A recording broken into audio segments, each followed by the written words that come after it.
pengusaha di Indonesia itu sangat membutuhkan skill set di hukum. Karena dikit-dikit kita dapat surat somasi lah. Lu mesti humble enough. Even though your competitor pun ya, lu mesti humble enough buat lihat dia. Oh, ternyata dia mikir seperti ini ya. Itu yang buat lu orang grow, bro. Kalau nggak, gue juga nggak mau ikut perusahaan sampai 13 anggapannya ya. Kalau semuanya rugi dong. Ya. Pasti ada yang untung, ada yang akan untung, ada yang rugi, tapi kita tuning. Ya. Jadinya kita harus bangun sistem. Kalau lu pebisnis, nggak akan mau untuk usaha buat rugi, bro. Betul. Siapa yang mau usaha buat rugi? Betul. Tapi, lu mau humble enough gak buat lu ngerugi tahun pertama, tapi nanti tahun ke-10 lu cuannya gede banget. Lu masih mending, lu punya 1%, 3% Nvidia, ya, is so huge gitu ya, daripada lu punya 90% of some company, nggak tahu apa namanya gitu. No matter how hard it is, and no matter how tired you are, ya bro ya, I tell you right now, please don't quit, bro.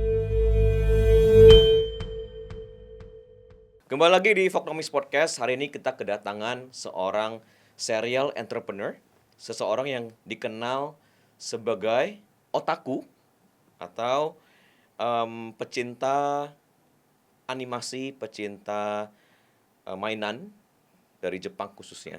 Dan langsung aja please welcome Bro Yudi Mekashop. Hai teman-teman, welcome semuanya.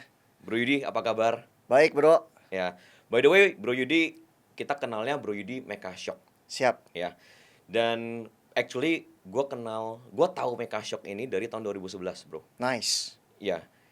Jadi waktu itu Mekashop salah satu developer Indonesia. Betul. Yang ngedevelop NFT di 2021. Betul. Betul ya? Betul. Dan namanya gue sebut ya nama. Ya, Haruka Ronin. Haruka Ronin. Ya, Cyber Ronin Haruka atau itu betul, sebetulnya. Gue dapat whitelist lah waktu itu. Nice, ya. thank you Okay. supportnya ya. Jadi gue taunya Mekashop itu ya itu. Betul, nah, mungkin Haruka Bro Ronin. Yudi boleh share dikit background story-nya Bro Yudi. Sebenarnya dari pendidikannya seperti apa? Boleh. Dan background karir or bisnisnya seperti apa? Boleh. Ya.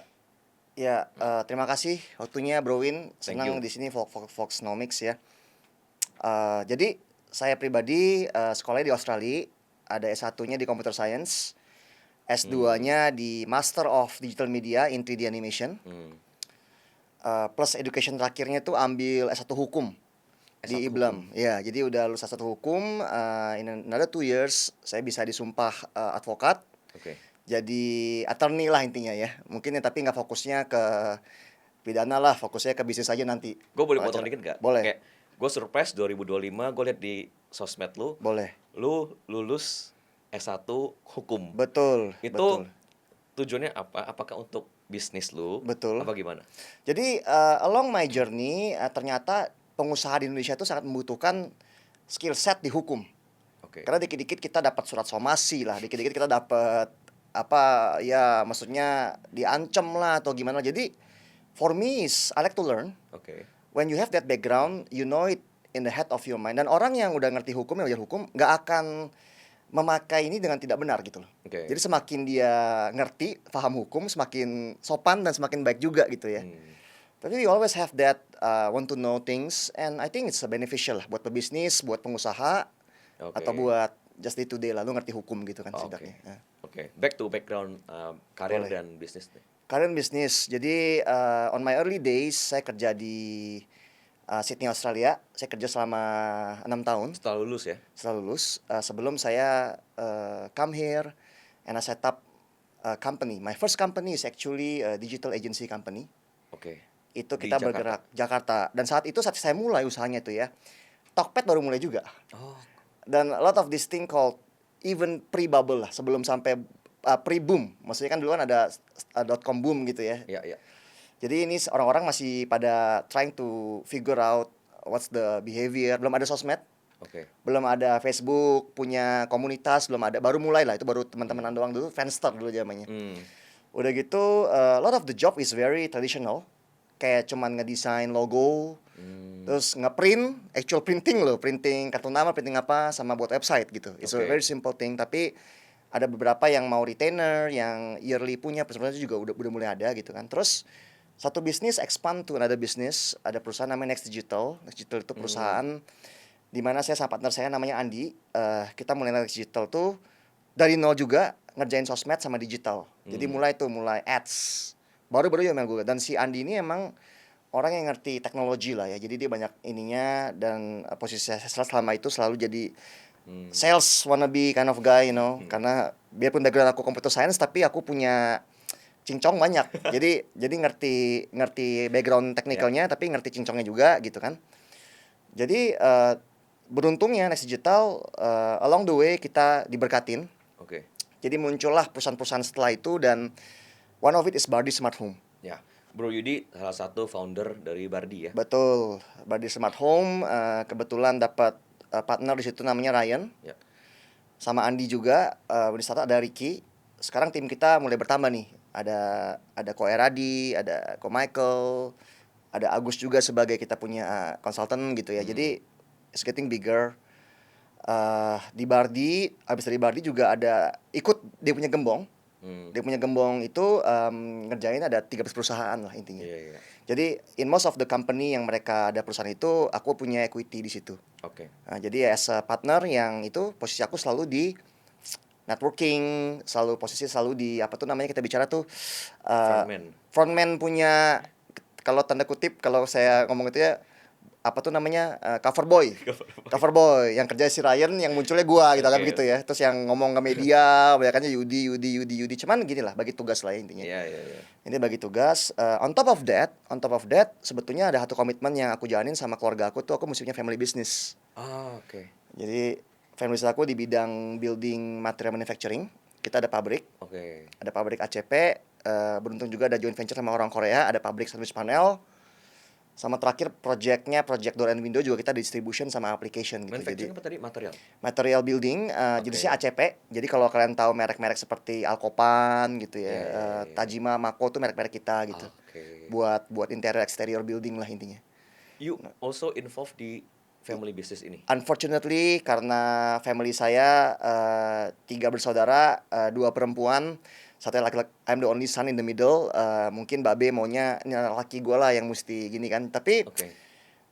actually when I first start the family business juga, karena gini, banyak orang kan yang inherited family business. Oke. Family business saya itu memang saya ngerintis. Jadi cuman bedanya saya ngerintis, cuman saya dapat capital. Jadi intinya Babe sama family-nya partneran gitu ya. Kita mulai satu usaha dimodalin. Oke. Jadi kalau lu bicara di modalin itu udah beda lah edge-nya. Gue nggak bisa bilang kayak, oh gue foundernya dari nol rintis gitu lah. Memang rintis dari nol yang susah ya. Ya. So I interviewed the first guy gitu ya. Kita dari kecil bertiga, berempat, berlima sampai sekarang workforce-nya ada ratusan gitu ya. Dan kita juga di seluruh Indonesia juga punya presence gitu. Jadi it's apa ya? I've been through the up and down Iya, of iya. Cuman building company. mulainya ada capital privilege lah. Gitu. Yes, karena kita nggak bisa ngomong kan kayaknya apa tuh namanya, kita bicara kayak gue yang apa generasi perintis gitu ya. Ya beda lah bos, karena modal dikasih gitu loh. Iya, iya. Networking juga goodwill-nya orang tua juga banyak kan, maksudnya oh teman gue si A, teman gue si B, lu masuk ke sana kan udah enak kita kan. Iya. Ya itu sih, cuman to cut story short, other than all the business that I do, ada satu bisnis yang menurut gua tuh sekarang gua lagi sangat seneng lah kerjanya ini gitu ya. Dan ini one of my apa ya, berhubungan sama passion soalnya. Passion project ya. Ya passion project, semua orang bilang passion project gitu ya. Passion project itu kan sesuka hati lu, buang-buang duit ya. Memang bener sih, memang kalau bisa dilihat memang kayaknya banyak buang-buang duit. Cuman it's too hard. Jadi kerja juga senang dan sama bunch of guy yang partner-partner yang emang satu hobi lah. Ya. Dan ini bukan buat orang-orang umum. Jadi kita ada bisnis toys, namanya Victory Toys. Ya. Victory Toys itu juga toko-toko yang memang udah lama bersahabat lah dari komunitas, akhirnya punya toko mainan gitu ya. Udah gitu ada juga licensing, Oke. dimana kita kerja sama Toei. Ya, dan karena gue orangnya sangat talkative dan orang bilang gue punya ADHD, gue cobain semua gitu. Jadi ada mainan, ada film, sama ada game.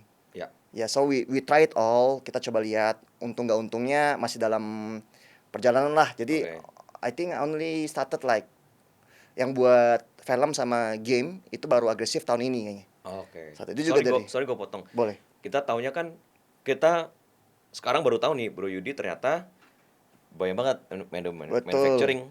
Betul. Ada Bardi. Betul, and the gang, and the trading companies-nya semuanya. Plus 13 perusahaan yang lain. Termasuk sama Agus juga di link gitu kan. Ada juga. Tapi di sosmed kita taunya Yudi Mecha Shop. Exactly. Yang, Geek, otaku. Otaku. Iya. mainan mainan action doang. figure. Bahkan itu ada om gue telepon gue kayak, tuh Yudi kerjanya apa sih? Kayaknya kerjanya cuma buka mainan doang gitu ya. Maksudnya kok dia tiap hari kok happy banget gitu ya. That's my point actually. Heeh. Sosmed kita nggak mau nge-break. Maksudnya gini lah, kalau kita mau nge-break apalah mobil kita mau nge-break apa dalam arti kayak jam tangan yang kita beli gitu-gitu kan ya, itu kan flexing namanya gitu anggapnya. Nah, gue percaya apapun yang lo pasti kalau itu sesuai sama passion lo gitu, lo bener-bener suka gitu ya. Ya. Bukan cuman mau show off karena ini harganya mahal lo show off, tapi lo suka, lo ngerti gitu loh ya. Itu namanya bukan show off, itu namanya true to passion gitu loh. Iya, iya, iya. Jadi passion gue itu mainan, biarlah di sosmed itu semuanya isi mainan karena gue suka gitu. Dari loh. dulu ya. Dari dulu bro, lu perhatiin deh mainan yang mahal, yang murah, mainan apapun maksudnya itu main. Tapi tiap kali gue post mainan, gue nggak tahu suka nge-break kayak main ini gue beli 50 juta, anggapnya gue nggak mau nge-break gitu loh. Orang tahu harganya mahal gitu kan. Tapi gue post aja karena gue suka, bener-bener suka. Bener-bener dari kuliah apa dari Dari awal-awal tuh di Australia, gue tuh pelit banget bro. Gue tuh kayak Agus lah, frugal lah.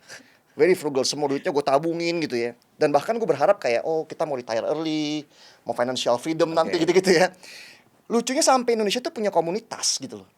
Nah, komunitas ini adalah racun dari segala racun. Apalagi barang-barang koleksi ya, punya komunitas kan teman-teman tuh. Dan sayangnya ketua komunitas tuh memang bebannya berat kan. Yeah. Jadi kenal sama semua toko, kenal sama semua supplier gitu. Jadi hampir semua toko mainan di Indonesia tuh either bosnya gue tahu atau bisnis gue tahu tuh, jadi mereka tuh tahu kalau seandainya Yudi ini kita punya VIP buyer nih gitu kan. ya. Sehingga jadi aksesnya banyak gitu loh. Sampai akhirnya Victoritas juga tahu gue banyak dia kan banyak tuh. Kita ngomong-ngomong, jadi partner gimana nih gini-gini. Boleh banget gitu loh. Itu it happens like 4-5 years ago I think. Ya, jadi udah ya Berarti gitu loh. bermula dari your passion terhadap action figure and apa ya, kita ngomongnya apa ya? Ya, Collectibles ya? ya. Collectibles. Jadi gini, ACG. Anime, comic, and games. Oke. Target marketnya adults, tapi kids, jadi kidults. Tapi specifically Japanese gak? Atau Specifically Japanese. Marvel juga ini? Gue punya satu tendensi di mana menurut gue Japan punya anime itu superior. Jadi gue tuh lebih, kalau ini Jepang, gue pro. Kalau Amerika, gue tetap pro. Kayak Tron lah, Marvel lah, I watch them all. Tapi gue nggak fanatics. Oke. Yang gue fanatikin harus Jepang pokoknya intinya. Mungkin itu ada filosofinya tuh. Nanti gue ceritain dikit ya. Jadi this all happen. Kenapa? Kenapa gue tiba-tiba jadi gila gitu ya? Kenapa Mecha Shock? Yudi jadi Mecha Shock gitu. Apa itu Mecha Shock sebenarnya? Jadi sebetulnya Mecha Shock itu sebuah IP lah. Jadi si Yudi ini nonton film udah banyak gitu ya. Dan ini true story banget nih buat kalian nonton film anime. Tahu gak namanya My Hero Academia? Tahu gak lu? Nggak tahu ya. Oke, basically salah satu anime shonen yang modern lah, bukan anime yang lama ya. Before that, I already like anime. Cuman after I watch that specific episode di mana dia ngelawan Muscle Man lah, ternyata di situ lagunya menarik lah, apa tuh gue nangis itu tuh. Ketika gue nangis itu gue bilang, I want to be a creator. Karena menurut gue ini udah memberikan gue banyak kebahagiaan nih. Semua film-film yang ditonton, semuanya tuh buat gue tuh senang banget bro. Gue tuh kalau keluar negeri belinya mainan intinya. Beli mainan, kalau keluar lihat mainan, bini gue ngomel lah gitu ya. Tapi ada certain calling nih ya, calling ini pure dari hati gue. Kalau gue harus contribute di industri ini, no matter what, no matter it make money or not, I want to make my name in the anime, comic, game, toys industry gitu intinya. Gitu. Nah, kenapa terjadi seperti ini bro? Waktu gue kecil dulu, bapak gue profesional. Ya, bapak gue profesional. Bapak gue tuh direktur di satu perusahaan yang cukup besar di Indonesia intinya. Dia sering bisnis ke Jepang. Tiap kali ke Jepang, bapak gue tuh bawain gue hadiah. Always. Dan hadiah selalu mainan. Gak pernah baju, selalu mainan. Dan selalu Jepang. Gue dari kecil tuh, tiap kali menjemput di airport, gak sabar, gak tidur malam itu, nungguin papa pulang besok. Bawa apa? Dan yang dibawa tuh aneh-aneh bro. Dia beliin gue Zoids yang dinosaurus yang bisa jalan. Dulu kalau dia nggak salah gua Bandai ya kalau salah. Bandai banyak dulu, Takaratomi juga banyak, mainan-mainan zaman dulu lah ya. Cogokin, kita bicara Poppy gitu ya. Jadi babe gue ini orangnya tegas, tapi dia lumayan spoil anaknya. Selama anaknya nggak brengsek, anaknya itu positif, didukung. Gara-gara itu masih kecil, sampai gue inget banget nih.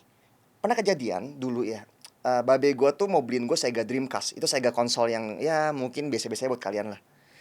Itu di tokonya tuh abis di Singapura. Dia kelilingin Singapura sama gue. Gue inget banget makanya babe gue tuh baik banget. Dia keliling Singapura toko-toko. Sampai akhirnya toko terakhir tuh udah mau tutup. Ada cuman satu barangnya. Itu 1998 tuh lagi kerusuhan tuh bro. Gue inget banget tuh bro. Jadi buat gue tuh Sega tuh berkesan banget sampai sekarang loh bro. Ya, ya, ya. Dan bokap gue tuh sempat tentang gue, katanya gini, lu udah gede ya, dulu kan gue udah 40-an guys, umur gue udah 40 by the way. Lu udah gede, kenapa lu masih beli? Dia nggak ngerti gitu loh. Dia benar-benar nggak ngerti kenapa lu masih beli beginian gitu loh. Ya.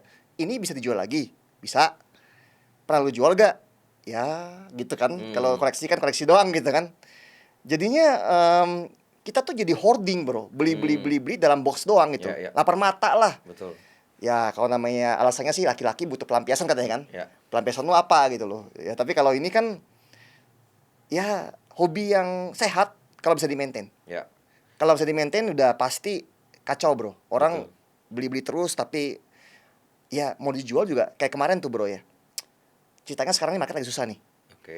Nggak bisa dijual barangnya. Harganya juga barangnya intinya ditawar setengah harga lah. Padahal juga lu nggak mau lepas kan. Ya udah timbunnya terus kita lihat aja sampai marketnya balik gitu ya. Oke. Kayak gitu ceritanya bro. Jadi bro, intinya Mecha Shock ini kan IP. Betul. Jadi dia jualan apa? Mecha Shock itu Apa yang dijual? Apa yang dijual? Yang dijual tuh adalah sebuah target utama gue animasi. Oke. Gue mau buat film anime judulnya Mecha Shock. Itulah awal dari semua awal bro. Oke. Ya, tapi kan setelah gue pelajarin anime itu mahal buatnya. Betul. Frame by frame katanya, Ya. gambarnya pakai 3D kurang bagus gitu kan. Terus anime juga butuh perencanaan yang spesial. Dan bahkan gue udah pitch ini ke beberapa produser besar ya. Produser-produsernya gue gak sebut namanya lah, tapi gede nama-namanya ini. Mereka bilang ke gue gini, ini Mecha Shock lu menarik. Menarik nih. Tapi apa spesialnya bos? Dan lu perlu paham lu tuh orang Indonesia. Kenapa lu buat sesuatu yang Jepang semua gitu loh? Lu ada Indonesia gak? Ada bagian dia batiknya gak? Ada bagian dia makan baksonya gak? Katanya nggak ada. Nah, masalah lu di mana? Masalah lu adalah lu bukan Nihonjin orang Jepang ya. Iya, iya. Orang Jepang aja itu puluhan ribu, ratusan ribu orang tuh menjadi mangaka, menjadi ini. Iya. Mereka tuh pada ngantri di Jepang bos, minta dapat giliran supaya karya tuh diserialisasi ke komik gitu kan. Iya. Lu bagaimana bisa lompat Ferguson? Anggapnya gitu ya. Jadi, tapi di sisi lain gue tetap belajar. Oke. Dan semua ini untuk mimpi konyol gue buat anime satu hari. Dan gue berharap satu hari kejadian buat anime ya. Karena Pasti ya. gue lagi coba ngomong-ngomong sama kemarin ada bos studio animasi. Gue coba tanya dia gimana sih prosesnya. Gue mau, bisa gak gue sub kerjaan ke lu gitu. Oh kita udah dapat kontak dari Jepang. Mau ngapain ngerjain anime lu bisa bayar berapa? Agak begitu ya. Oke. Sampai gue pernah, nah beruntungnya ada kesempatan kemarin. Ketika NFT itu ada kesempatan. Dimana gue pengen buat anime gitu ya. Kita mulai namanya sama Haruka Ronin gitu ya. Kita buat Haruka Ronin, pengennya sih jadi film anime gitu kan. Tapi kondisinya NFT itu memang naik, udah gitu turun, udah itu orang juga pada nggak peduli pada.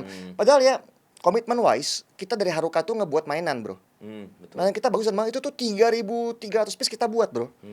Yang redeem cuma 300. Itu sampai banyak banget di tempat gue. Akhirnya kita ya melalui toko-toko kita jual-jualin juga gitu. Maksud gue cuman di sisi itu juga gue rasa NFT ini ya udah nggak happening lagi gitu kan. Betul. Nah udah itu udah NFT tersebut lewat, beruntung ada teman-teman Sinting di Bardi. Jadi muncullah namanya Bardion namanya. Ah ya. Iya. Kenapa sih gue buat Bardion gitu? Kenapa gitu loh? Satu, gue suka Kamen Rider. Gue suka banget sama Kamen Rider gitu kan. Itu kan keren gitu ya. Dan gue sampai mengistilahkan satu istilah nih, baik di Mecha Shock, baik di Haruka, baik di Bardion, satu kata yang gue coin namanya Shonen Dreams. Shonen Dreams. Ya, Shonen Dreams ini artinya mimpi. Shonen itu artinya anak muda di Jepang. Oke. Dengan age yang tertentu lah, anak muda Shonen. Kalau yang lebih besar namanya Seinen. Oke. Yang udah 30-an tuh udah Seinen. Shonen itu ya anak muda. Lu pernah nonton anime gak sih bro? Nonton gak lo anime? Nonton. Apa yang lo nonton? Senseiya nonton? Dari dulu ya Senseiya nonton juga. Nonton. Oke, Senseiya ya. Ya. Lihat ke Senseiya, ketika dia berantem, dia pasti kalah sampai mau mampus, saya mati kalau bisa. Itu tiba-tiba bangkit lagi. Ya, ya, ya. Bangkit lagi, jangan menyerah gitu. Masih ada kekuatan, bangkit lagi gitu. Ingat gak kira-kira gitu Ya. kan? Nah, Jepang itu punya budaya culture seperti itu. Oke. Digambarin di anime. Semua orang Jepang nonton anime dari kecil kan? Ya. Nah, jadi gue tuh mau gambarin ternyata Shonen Dreams ini sesuatu yang menurut gue tuh feel good. Sesuatu yang keren. Yang udah mau kalah, tiba-tiba udah sekarat mau mati, tiba-tiba dia turn over story di balik gitu. Dia inget gurunya ngomong apa, dia inget dulu waktu masih kecil susahnya kayak apa gitu. Itu banyak dipakai tuh. Dipakai di One Piece, dipakai di Demon Slayer, dipakai di mana-mana. Ya. Jadi sebagai creator, gue mau buat orang nonton karya gue tuh ada itunya. Ada udah mau mampus sekarat, recoil lagi. Itu Ya, poinnya dari semuanya sih. Itu yang mau gue itu sampein. spiritnya ya. Spiritnya tuh Shonen Dreams. Itu yang gue coin sendiri gitu loh. Iya, iya. Jadi- Dan By the way, lu sebut Bardion itu kalau nggak salah by the way 2023 ya Bardion Iya. ya launching. 2003. Terus itu sebutannya adalah serial live action. Tokusatsu, betul. Tokusatsu. Tokusatsu itu. Tokusatsu itu Iya. boleh jelasin nggak Tokusatsu itu Apa? apa? Terus itu namanya special effects. Oke. Jadi kalau orang Jepang ngomong special effects itu tokusatsu namanya. Baik itu film Star Wars, tokusatsu bagi mereka. Special effects. Oke. Mereka adalah pionir dari genre tokusatsu yang orang bermonster pakai jubah, ketemu monsternya berantem, itu tokusatsu kan, kayak Contoh, Ultraman, Kamen Rider, Kamen Rider, Godzilla. Godzilla. Tokusatsu itu semua. Jadi tokusatsu itu besar genrenya, tapi mereka juga sekarang ini berusaha regenerasi, bro. Oke. Karena konten-konten anak-anak kecil itu semuanya banyak kan Americanized semua. Roblox, bicara apa tuh yang kayak YouTube lah, Mr. Beast gitu-gitu, apa tuh Ninja Kid, whatever lah, tapi udah American semua lah. PUBG gitu kan. Maksud PUBG, ya PUBG juga perusahaan-perusahaan Korea, tapi maksud gua tuh mereka punya tren tuh YouTube, social media, TikTok punya tren lah gitu loh. Yang ini zaman kita dulu. Jadi challenge gue terbesar adalah gini, bro. How to stay relate di zaman yang baru dengan lu punya idealisme yang dulu. Nah, itu kalau lu paksain, yang nonton film-film gue nih, anak-anak umur 40, 30, wih keren nih, muncul lagi gitu kan ya. Iya. Tapi the market is aging. Mereka semua udah punya family, udah punya kewajiban ekonomi yang lain. It doesn't relate gitu loh. Nah, yang lagi gue pelajarin sekarang, ini PR bersama nih. PR semua orang, mungkin teman-teman gue di Jepang, semua PR bersama nih.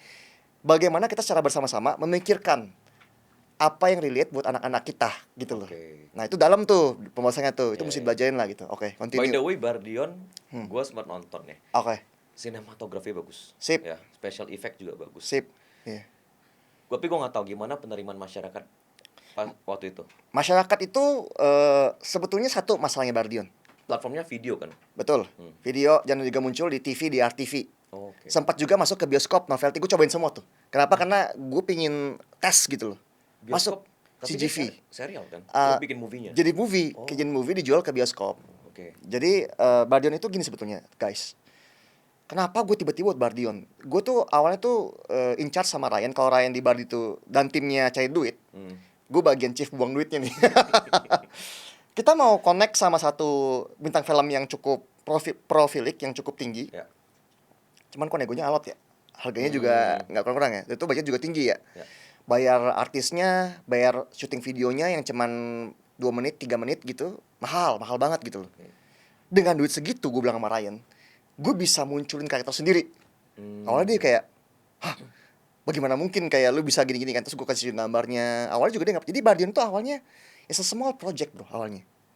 Tapi ketika gue udah kecemplung di dalam, waduh, untuk kelarin ini butuh ini nih, butuh apa, cash yang lebih banyak lagi nih gitu kan. Nanggung ya. Untungnya partner gue semua suportif. Oke. Adalah pasti yang ngoceh-ngoceh lah. Aduh, nih Yudi bakar duit kita, karena kita bakar duit banyak tuh di Bardion.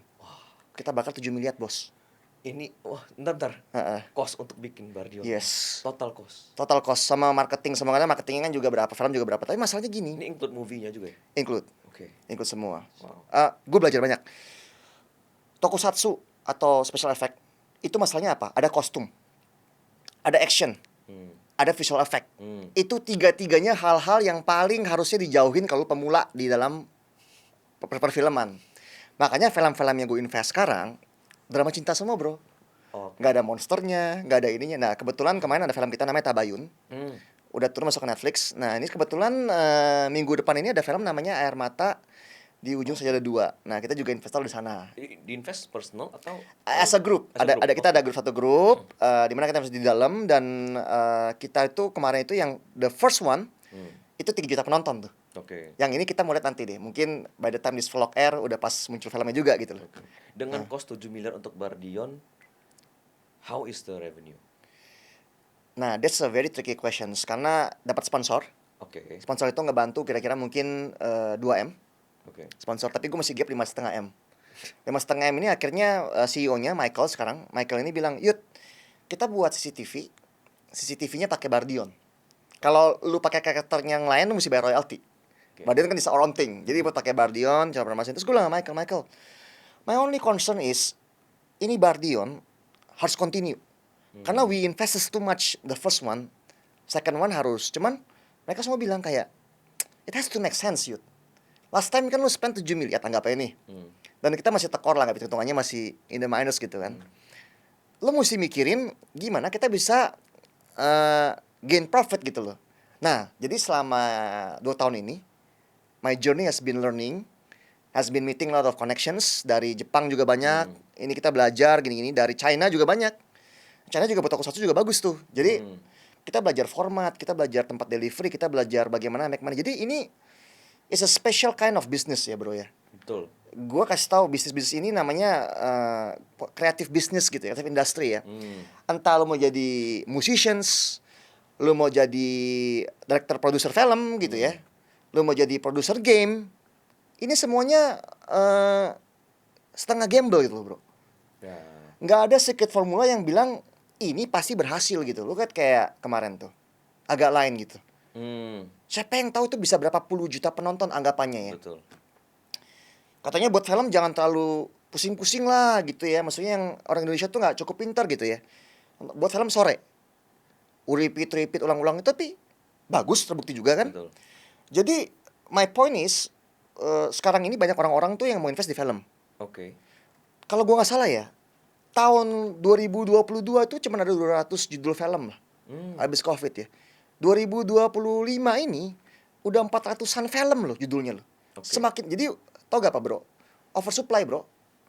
Orang kalau sama-sama aja ke situ, dia akan bosen kan? Ya yang sajiin ini lagi gitu loh. Plus ada film Hollywood. Itu film lokal tadi gue sebut lo itu. Tapi maksudnya film lokal doang loh bro. Jadi orang-orang merasa kayak wah bisnis film enak ya. Ada si A si B investasi 10M anggapannya untungnya bisa sampai ratusan miliar gitu ya. Ya. Yeah, that's like one dari 40 atau one dari 30 films gitu. Jadi maksudnya gue it's a challenge gitu loh. Nah, the essence is whether you really have a story to tell, karena everyone needs a good storytelling, dan whether it's your passion or not gitu loh bro.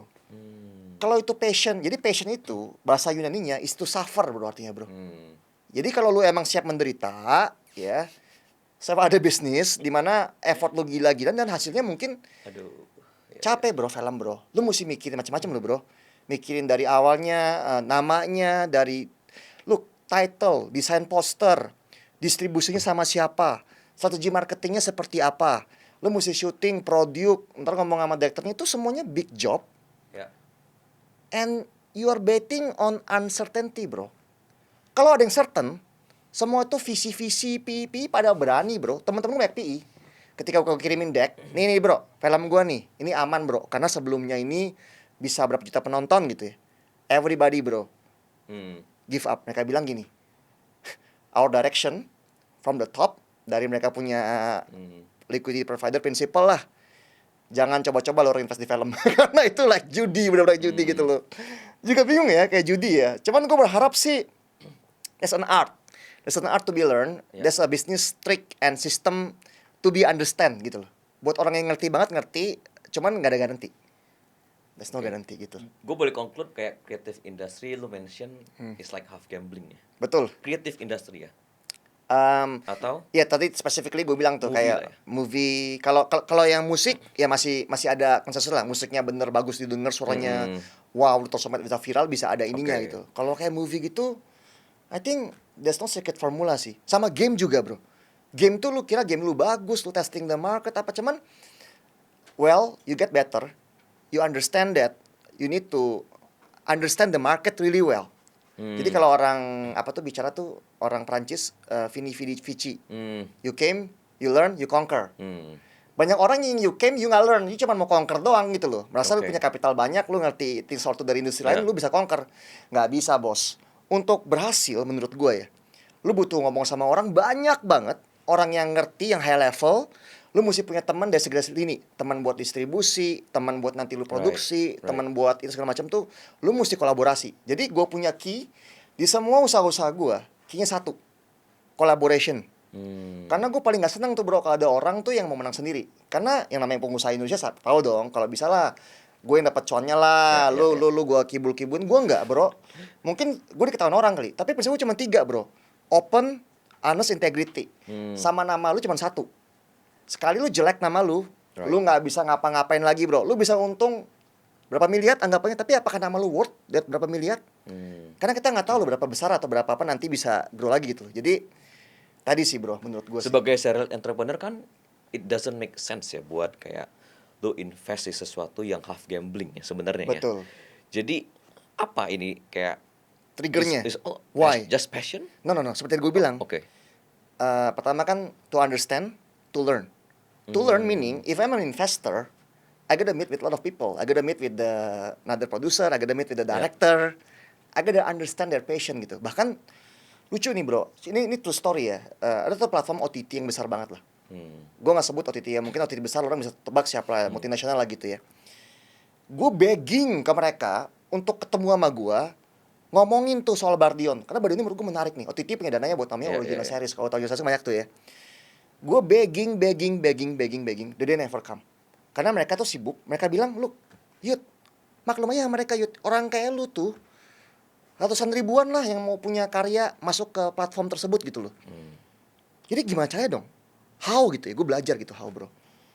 Sampai cerita lucu nih bro. Cerita lucu, akhirnya tahun ini gue masuk ke perusahaan game sebagai investor shareholder ya. Game itu ntar lo bisa google lah, namanya Acne Virtual Calamity gitu ya. Jadi gue juga gak spill apa-apa, cuma maksud gue game ini ternyata diminatin dari segi cerita. Jadi di situ itulah gue belajar kalau seandainya cerita lo menarik, if you have a good story to tell and it's something that is really special bro, don't find them, don't beg for them, they will come to your door gitu. Wow, jadi banyak orang yang ke gue tuh kayak, kok Yudi, ayo mau dong dikenalin sama perusahaan A, perusahaan B, berharap kalau mereka bisa ngebayarin project gue anggapannya. Gitu kan. Gue bilang, look, if you are good enough, gue bilang, lu munculnya trailer lu sendiri di YouTube, they will come to you ya. They will come to you bro. Karena semuanya mau apa tau gak? Everybody want to get notice. The noise is too saturated bro. Semua orang tuh banyak banget mau jadi creator lah. Creator calling tuh gak cuman gue doang dan ribu lain. Tapi gue sifatnya gini, lu punya mimpi, lu mau jadi creator gitu kan, asal lu siap menderita ya. Lu siap tuh ditolakin orang, lu siap digebukin, lu siap apa, please I'll help you with all my might gitu loh. Cuman kalau lu cengeng, lu kayak aduh nanti gue ditolak orang sekali, baperan, sensian gitu ya, jangan bro, please. Karena ini it's not for everybody bro, serious, not for everybody. Dan buat kita yang udah usianya kayak 40 ya, I mean, gue suka banget sama Gary V. Bilang, look, 40 is your midlife gitu loh. You need to worry lah, lu masih muda lah. Betul. You think mistaken, anggap aja. Cuma kita tahu diri lah bro. Yeah. Life is short, right? If you're lucky enough, you live until 75 or 80. When you're 80, it's a blessing. You can live up to 90 gitu ya. If life is short, why don't you do things that you like gitu maksud gua. Right. Ya tapi you need to do it properly bro. You need to learn. You need to know, you need to learn gitu. Jangan lu kira-kira lu punya duit, lu invest gitu. It's not for everybody. Dan banyak yang gagal bro. Terlalu ambisius. Jadi kalau lu humble enough, all those great people ya, people mostly they only assume orang ini sibuk, orang ini.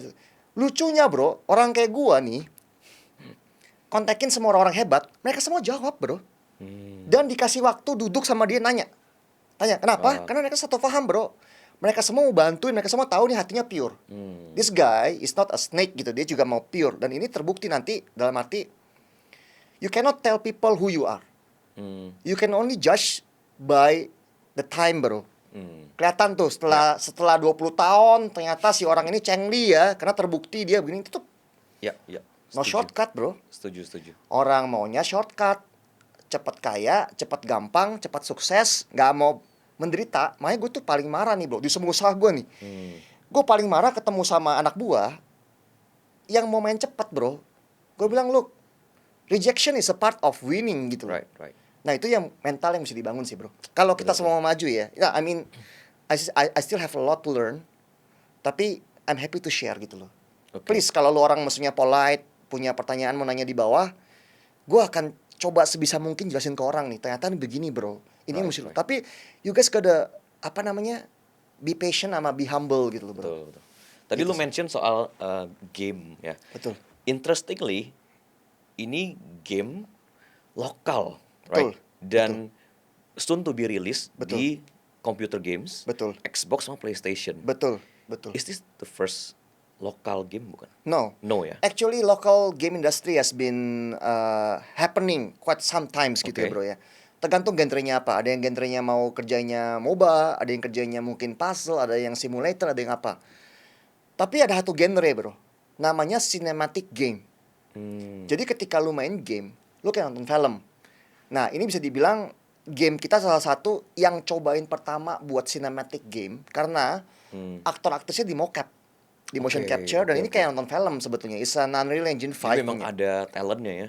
Ada bro, lo orang boleh google nama gamenya Agni, Agni GNE, AGNI, Village of Calamity. Village of Calamity.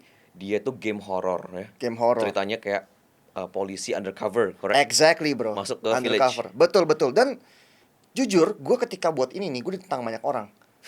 Yud, kenapa heroin utamanya tuh pakai jilbab? Ya. It's Betul, a betul, betul. Gak ada bro. Covernya Maksudnya, kayak gitu ya. Covernya tuh kan pakai veil gitu. Dan di Indonesia, gue menghargai semua umat beragama tentunya. Dan gue juga punya banyak teman gue Pak Haji gitu loh. Ada satu namanya Haji Bayu, tuh teman baik gue gitu kan. Gue cepet challenge ke dia gitu loh. Dan bahkan ketika gue masuk ke game ini, gue tanya yang buat gamenya, Ya. kenapa lu buat ini pakai jilbab gitu loh? Karena it's unusual gitu loh. Ternyata bro, lu mau tahu apa ternyata bro? Yang desain karakternya itu non muslim. Terus gue tanya, oke, interesting. Dan gue pikir kalau misalnya dia muslim, gue juga hargain gitu. Karena ya mungkin dia punya filosofi. Dia bilang gini, Koyudi, basically a story to tell is a good story to tell. Cerita gue ini kenapa dia pakai jilbab? Karena ini bener-bener troubled dia. Gue bilang, hah? Jadi lu bukan karena mikir apa-apa? Enggak. Ini bener-bener story driven katanya. Oke. Jadi itu cewek awalnya gak pakai jilbab. Ya. Jadi ketika dia saking takutnya ada teror yang gak bisa gue ceritain gitu ya, dia pakai jilbab itu untuk melindungi dari hal-hal buruk itu. Dan sesuai sama lore-nya, sama story-nya, Iya, sama iya, itu. iya. Jadi it's not something that gimmicky that we make up. It's something true to heart. I need to deliver the story. Right. I don't care. I'm not even a Muslim. Buat dia gitu ya. Ya. Makanya gue bilang, oh if that's your reason. Dan ketika gue baca ceritanya, gue bilang, iya sih. Ini emang harus pakai jilbab dia. Karena it's too jambu mambo lah gitu. Jadi Kapan rilisnya, bro? we plan to release next year. Next year. And it's a long apa ya, struggle bro. Kalau gue bicara game ya. Lu bicara film juga Bardion ya. Gue ngalamin tuh. The team never sleep. Mereka tidur cuma 3 jam sehari ngerjain passionnya mereka tuh. Bahkan ada satu direktur film yang hebat bilang, emang begitu Yud. Kalau lu seorang creator, lu mau tidur jam 9 malam, jam 5 pagi lu bangun olahraga tuh mah udah bullshit katanya. If you really love your work, you will do it non-stop 24 hours. Itu bener-bener intense banget bro. Susah lo bro itu. Maksudnya cuman ya gini, gue sini seperti gue bilang, to learn. Ya. Kan tadi gue bilang tuh, Vini Vici, Ya. to conquer ini to learn. Nah dapat informasi, dapat industry knowledge, dan gue seneng banget bro. Kemarin ketika gue ke Jepang ya, kita pameran didukung sama pemerintah sama Aircraft. Oke. Dikasih booth. Di situ gue bisa ketemu sama Sega, Oke. jabat tangan, dan ngomongnya tuh bukan kayak I'm a fanboy actually. I'm a president of Sega Fans Club Indonesia. Gitu fanboy Sega kan. Cuma ngomong Sega tuh seperti gue pelaku industri juga loh. Ya. Nah itu udah levelnya beda tuh part tuh. Ya. I'm not a player, I'm a creator gitu kan. Ya. Nah jadi situlah gue belajar. Seru bro, seru banget. Jadi seru banget dalam arti membuka wawasan, buka pikiran. The ocean is still vast. To learn, you need to know the people. To know the people, ya this is the process gitu. Jadi makanya buat teman-teman yang nungguin, Eka Shock nggak akan menyerah ya. Bardion akan pasti berlanjut. Season 2. I can fight that gitu. Cuman kita sambil belajar dulu nih, Iya, iya. dulu. Harusnya Marketnya ya. marketnya, karena kita nggak mau dibilang passion project lagi gitu kan, buang-buang duit, kita harus cuan gitu loh. Betul. Everything has to make sense. Ya. Kalau nggak, yut, itu duitnya jadi dividen aja dibagi. Semua senang gitu loh. Betul. Tapi karena begini, tapi I learn my lessons, dan seperti temen gue bilang ya banyak belajar, dan gue berharap bisa lebih bagus lagi. Ya. Gamenya ini by the way mungkin referensinya mirip Silent Hill, boleh dibilang. Exactly, it's Silent Hill X Biohazard gitu kan. Dan gue sebagai orang yang baik kan, gue coba tanya teman-teman gue kan, guys, gue ada satu project aneh nih dapat on my table nih ya. Ini projectnya aneh sih. Apa? Game. Lihat gamenya kayak apa? Waduh, katanya gamenya kayak begini. ini super high risk katanya. Ini kira ngajak orang judi lah katanya, masih So, mending. Bro Yudi, is this another half gambling project? I must say so. So maksud gue gini lah. Kita sih nggak bilang no. It's wrong to put it as a gambling. It's a fight lah. It's a fight. Cuman the chance of it being success is like a gambling. Risknya lah ya. Risk Oke. plus benefitnya plus all the effort you put in gitu ya. Dan gue beruntung enough seperti bilang again, the value is there. Openness, honesty, integrity-nya itu benar. Gitu doang sih. Karena belum ada success story ya yang kayak untuk dijadikan acuan ya. Exactly. Saya ketemu orang, emang udah siapa yang ada satu perusahaan, sebutnya namanya nggak apa-apa, namanya Dreadout Game dari Bandung. Nah ini salah satu kita punya guru lah intinya. Oke. Dan mereka tuh udah senior, dan mereka juga dari game masuk ke film gitu kan. Tapi at that time mereka belum sinematik. Kita punya kan sinematik. Jadi it's a bit same but different lah gitu. Oke, let's talk about the business side, bro. Sure. Jadi boleh ya. Sure boleh banget. Contohnya yang game ini deh. Kayak gue yakin capitalnya nggak kecil. Pasti capital are very intensive. Lebih besar dari Bardion apa lebih kecil nih? Slightly bigger. Slightly bigger. Makanya, slightly bigger. Just to be fair aja gitu. Oke. Gue ngelihat Bro Yudi salah satu entrepreneur yang unik. menurut gua. Sangat unik, Ya, sangat unik sangat bro. unik. Heeh. Agak berbeda sama entrepreneur pada umumnya. Pada Ya. bingung karena itulah gue bilang gue creative planner beda bro. Creative planner ya. Iya oke. Sebutannya creative planner. Whatever lah ya. Lu ngelakuin sesuatu itu based on purely idealisme Yes. atau memang you and your team ngelihat okay, this is blue ocean. I see. Kayak yang belum terlalu terjamah nih marketnya. Apa gimana? So to answer that, passion, I mean idealism you need to have lah sebetulnya. I mean it's a capitalist world, I know. Tapi it's good to have an idealism gitu ya. Dan gue apply ini di building material gue. Jadi kalau kita bicara capitalism bro, semuanya bilang, Pak, yang menang di pasar tuh harga murah. Karena kapitalis kan, kita mau lebih murah harganya supaya gue bisa beli lebih untung gitu kan. Gue bisa jual lagi lebih untung gitu ya. Tapi kalau lu nggak punya idealnya, produk lu makin jelek karena makin murah. Jadi lu mesti balance yang namanya idealisme itu perlu ada, ya. Tapi at the same time it's bullshit lah kalau gue bilang ini semua projectnya gue nggak berharap return gitu. It's bullshit gitu karena Betul. every money you put is your hard earned money gitu kan ya. Betul. It's not money that datang dari mana, datang lu invest itu lu kan tapi kan kerja susah juga. Lu ngoceh-ngoceh gitu kan. Makanya gue kasih pengertian ke semua tim gitu loh. Untuk things to be ideal, satu itu akan makan proses. Oke. Lu akan menderita. Udah pasti menderita, bro. Gue suka banget tuh ketika Jensen Huang ngomong tuh. I hope you lifetime of suffering. Itu maksud gue tuh gue bilang ini baru bener-bener role model nih menurut gue ya. Karena kalau kita nggak ideal, bro, you cannot achieve great things gitu loh. Lu only achieve the capitalist game. Lu mau quick exit, lu mau dapetin cuan cepat, lu kabur. Lu dapat cuan gede, jebret, lu kabur, oke. Tapi kalau lu mau bangun legacy, itu harus ideal. Right. Dan ideal itu involving kayak, apalagi di kreatif seni ya. Udah buat lama-lama nih, tiba-tiba ulang. Kenapa ulang kok Yudi? Ya gue gak suka aja gini-gini karena gini-gini gitu kan.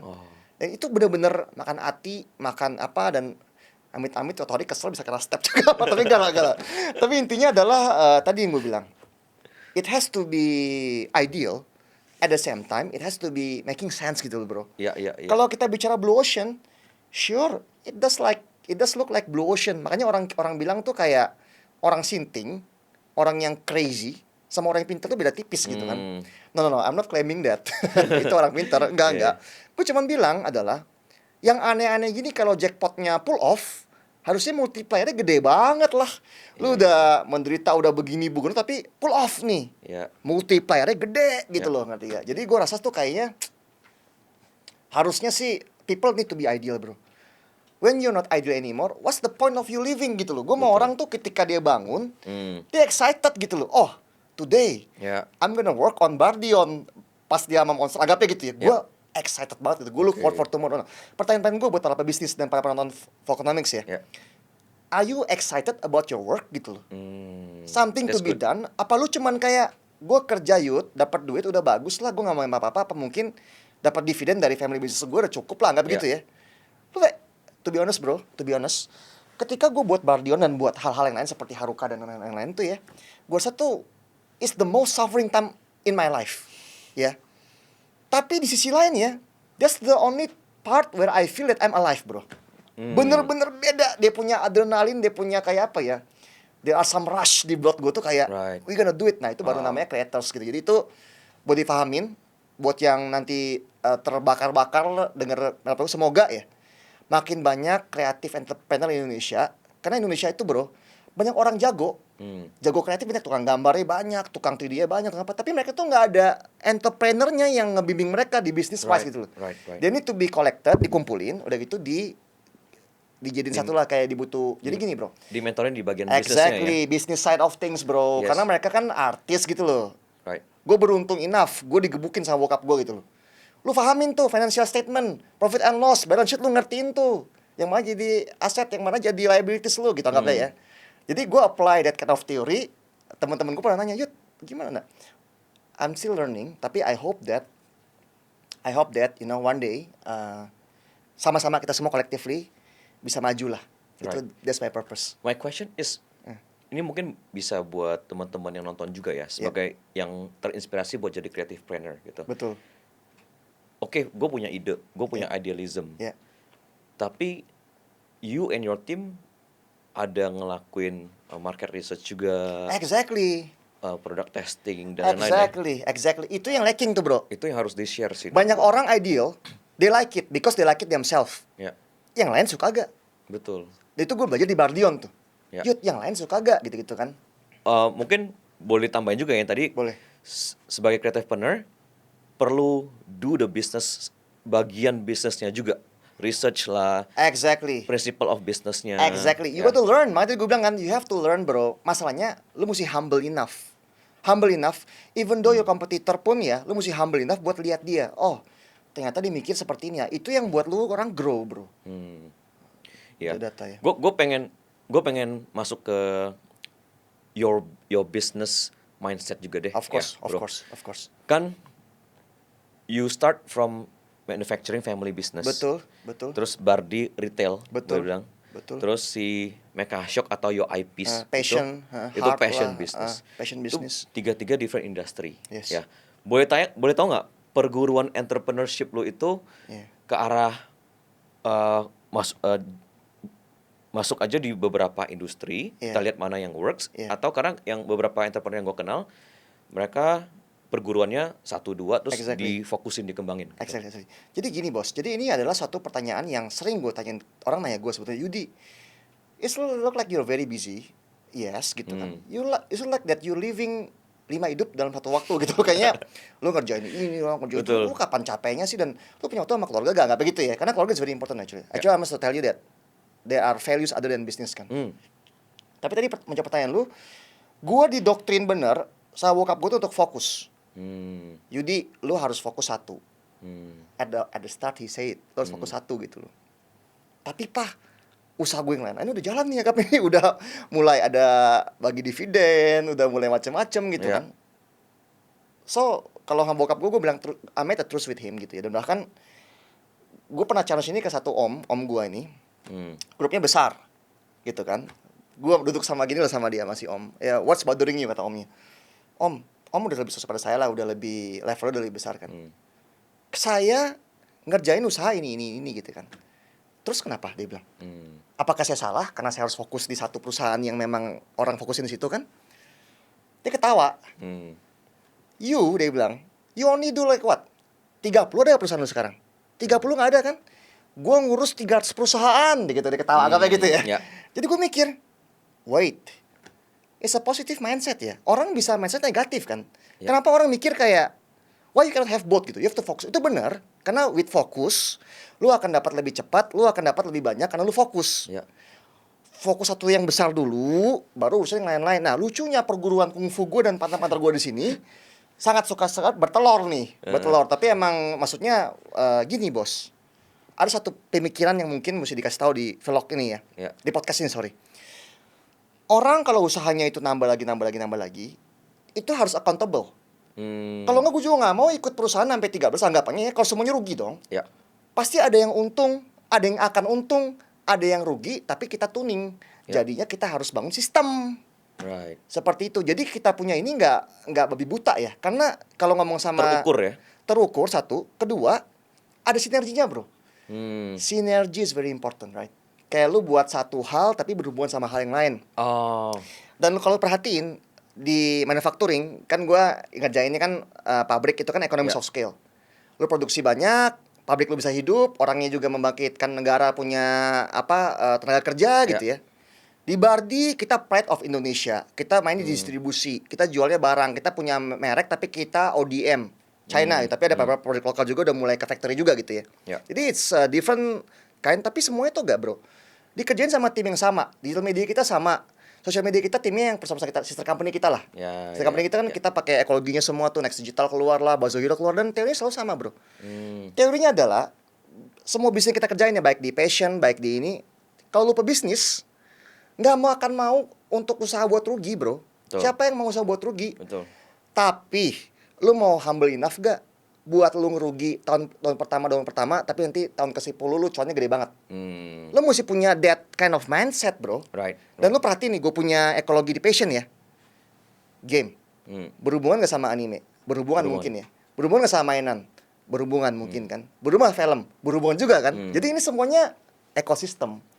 Jadi kita perlu punya satu visi. Kalau ini sebagai ekosistem, kita harus melihat ini secara kolektif, bro. Betul. Karena your perspective are human perspective ya. God have a bigger perspective gitu ya. Dan I'm sure kalau lu ketemu pengusaha, depending pengusaha apa dia. Pengusaha yang positif atau pengusaha yang negatif. Pengusaha negatif juga, look, yang penting adalah jadi pengusaha, you have to be feeling good about it gitu loh, bro. Karena gini, kalau lu udah feel bad, lu udah nggak seneng usaha lu apa, itu nggak akan prosper, bro. Biarpun lu menderita ya, tapi kok Yudi, gimana caranya lu menderita tapi lu senang? Ya. Itu kuncinya, bro. Itu yang passion tuh orang bilang tuh. Nah, gua gini loh, bro. Orang bilang bullshit lah, follow the passion lah. Ujung-ujungnya itu semuanya duit, lu follow your dream, follow bullshit. Enggak. Itu ada benernya, bro. Passionnya itu ada buat lu disiksa. Kalau lu disiksa dan lu masih bertahan, artinya lu benar-benar suka. Artinya you deserve, bro. Ya. Nggak ada lah yang usaha itu dari awal tuh nggak ada cerita jeleknya, bro. Pasti semuanya ada ruginya. Kita mesti pivot, kita mesti siap begini begono ya. Tapi itu kuncinya itu sih, bro. Intinya ini beda perguruan aja. Betul. Ya, kita beda gak ada yang perguruan. salah, gak ada yang benar ya. Nggak ada yang salah. Tapi intinya perguruan lo juga terukur walaupun banyak company. Exactly, ya. accountability-nya ada, bro. Betul. Dan seperti gue bilang tadi, kalau perusahaannya nggak jalan, setahun 2 tahun gitu ya, itu nggak si Andi, si Rian, pada mata gue bilang, Yud, guys, close it down. Cause we don't wanna lose money gitu ya. Betul. We wanna asal, tapi kan kita belajar. Oh, dulu doesn't work nih. Why? If you wanna do something again, ya we won't fall to the same trap, nggak kayak kelinci, bro, masuk lubang terus gitu kan. Kita mesti be smart about it ya. Anyway, bro, thank you for the advice. Thank you so Maksudnya, much, Thank you for coming to Voknomics. Buat closing satu deh. Iya. Ini mungkin banyak teman-teman sana, anak muda Sure. yang pengen jadi creative partner, Sure. ya, Sure. dan pengen masuk perguruan lu nih, Pasti. yang banyak nih, Pasti. banyak companies. Pasti. One best advice buat mereka yang mau seperti itu, terinspirasi buat jadi seperti itu, Iya. dan the best lesson learned. Kan Pasti, gue yakin pasti dari banyak company ada yang did not really make it, dan Pasti. so one best advice and one best lesson learned. One best advice buat lo orang yang belum, maksudnya gini, buat lo orang yang baru memulai, ya, idealisme lo mesti lo kurangin dulu. Lo mesti bikin kapitalisme. Right. Ketika lo udah punya cash cow, maksudnya udah punya Liquidity, liquidity, lo baru boleh mikir-mikir idealisme sedikit lah. Oke. Bahkan lucunya banyak orang-orang yang lebih sukses pada gua nggak suka ideal gitu loh. Gue suka kapitalis aja lah, cuan gitu. Kayak Agus lah, anggapnya dia apaan sih gitu. Cuman ya, maksud gue adalah satu tuh tadi gue bilang. Jadi jangan lo orang follow kayak kita, karena kita udah ada beberapa pilar yang berhasil, bro. Right. Ada Bardi yang udah omsetnya juga topnya cukup tinggi, ada agensi kita yang topnya juga cukup tinggi. Maksudnya itu udah, I think we're blessed lah. We're blessed to meet. Dan saran kedua gue nih, bro, please do collaboration. Jangan lu mau bilang gini loh, sama partner repot, Yud, partner itu nanti gue dicipuain atau gimana ya, nanti itu lu, you're being negatif gitu loh. Lu positif, lu belajar, partner lu bisa apa, and let's do something together, karena together tuh further gitu loh. Ya. Bro, kalau nggak ada duitnya nih, anggapnya semuanya rugi terus. You guys are stick together kan. Ketika ada duitnya kan baru kelihatan nih. Ada yang rakus, ada yang apa, anggapnya. Tapi kan so far ya, gue mesti ngomong sama gue, I think sama kalian ya, I think the partnership you choose define you. Right. Partner-partner gue tuh semuanya blessing semua, bro. Nggak ada yang pernah rese. Tahu diri semua, maksudnya kayak udahlah, kita juga nggak, maksudnya takar kita gitu loh. Jangan terlalu berhitungan, bro. Betul, betul, betul. And all this thing ya, lu nggak akan bawa. Kalau gue punya filosofi ya, bro, lu masih mending lu punya 1%, 3% Nvidia, ya, it's so huge gitu ya, daripada lu punya makanya 90% of some company yang nggak pernah punya namanya gitu. Jadi right. that's my advice to you guys. Satu. Yang kedua tadi masalah apa? Yang kedua? Best lesson learned dari yang mungkin Ya, best lesson learned ya, bro ya. No matter how hard it is and no matter how tired you are, ya bro ya, I tell you right now, please don't quit, bro. Rest you must, tapi jangan quit. Karena lu nggak tahu setelah itu berhasil, bro. Bener-bener ini perjalanan hidup. Banyak banget lu kayak, aduh, saatnya gue quit lah, ini gue bukan bidang gue lah, gue mau cari. Banyak orang tuh ya, cari easy way out, bro. Easy way out gitu loh. You gotta face your problem. Sabar, tenang dulu, tenang gitu ya, passion ya. Pivot. You gotta pivot, tapi don't quit. Itu sih saran buat gue sih. Semoga ya lo orang belajar lah ya. Dan gue juga masih banyak perlu ditimpa. Dan gue juga maksudnya banyak belajar juga lah, bro. Ini masih pemula lah. Maksudnya masih pemula. Masih banyak suhu-suhu gue yang lebih berhasil lagi. Dan gue juga berharap suatu hari bisa tentunya level up lagi gitu loh. Level-level perusahaan-perusahaan TBK internasional, talking about billion gitu kan. Tapi kan kita belum saatnya ya. Kita harus humble enough loh to learn. Itu sih. Wow, very good advice. Thank you. Thank you, Bro Yudi. Very humble serialpreneur and creativepreneur. Sukses. Makasih. Buat gamenya soon to be released. Thank you. Sukses buat Win dan Fognomics. Dan you. don't be hesitate to ask your comment below. Kita coba jawab kalau ada pertanyaan. Kalau ada pertanyaan apapun ya. Thank you guys. Thank you. Thank you for having me. See Terima you, kasih. Fognomics. Ya, see you Fognomics.